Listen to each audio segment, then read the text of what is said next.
IVF में ऐसा बहुत बार देखा गया होगा कि आपके अंडे तो निकल गए, आपके 10 अंडे आए, 12 अंडे आए, लेकिन अगले दिन आपको आईवीएफ सेंटर से फ़ोन आ गया कि एक भी अंडा फर्टिलाइज़ नहीं हुआ, मीन्स एक भी भ्रूण नहीं फॉर्म हुए।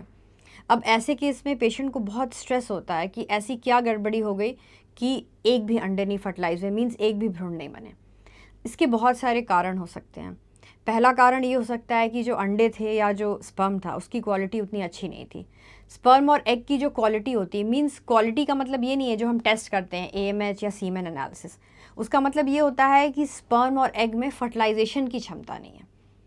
तो उस केस में जो डॉक्टर्स होते हैं जो ये भ्रूण बनाते हैं वही इस चीज़ को प्रेडिक्ट कर सकते हैं कि आपको किस तरह से आगे बढ़ना चाहिए। इसका मतलब ये नहीं है कि आप हताश हो जाओ।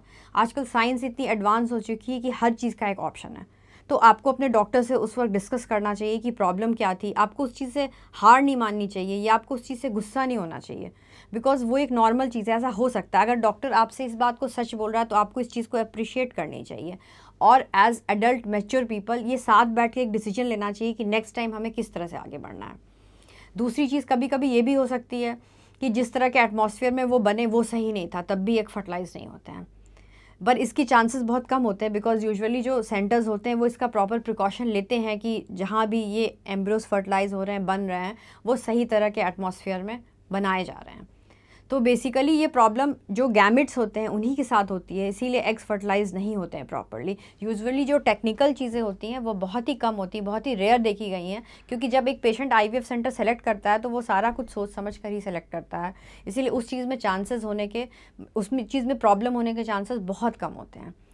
तो बेटर ये है कि हम इस केस में जो आपके गैमेट्स हैं उस पर काम करके फिर हम उसको फर्टिलाइजेशन के लिए डालें तो हमें सक्सेस मिलने के चांसेस ज़्यादा हाई होते हैं। और अगर पेशेंट के जैसे कुछ एग्स आते हैं, जैसे कि मान लीजिए आपके 9 अंडे आए हैं, उसमें से कुछ फर्टिलाइज हुए कुछ नहीं फर्टिलाइज हुए, तो ये नॉर्मल है होना, बिकॉज जो एग्स होती हैं उनकी क्वालिटी अलग तरह की होती हैं। जैसे अगर आपके 9 अंडे आएंगे तो कुछ मैच्योर होंगे, कुछ मैच्योरिटी के बीच स्टेज में होंगे और कुछ बिल्कुल इमैच्योर होंगे।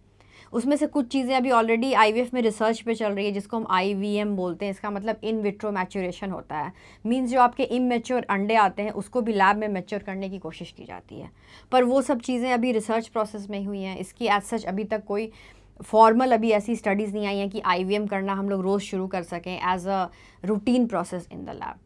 पर डेफिनेटली अगर आपके एग्स नहीं फर्टिलाइज हो रहे हैं सारे, तो इसमें भी कुछ दुखी होने की बात नहीं है। ऐसा कुछ नहीं है कि उसके बाद फिर जब आप नेक्स्ट साइकिल कराओगे तो भी नहीं फर्टिलाइज होगा, ऐसा नहीं होगा। ऐसे बहुत सारे मरीज़ होते हैं जिनके पहले कभी नहीं फर्टिलाइज हुए होते हैं, लेकिन फिर वो फर्टिलाइज होकर ट्विन्स पैदा करते हैं अपने एग और अपने स्पर्म से।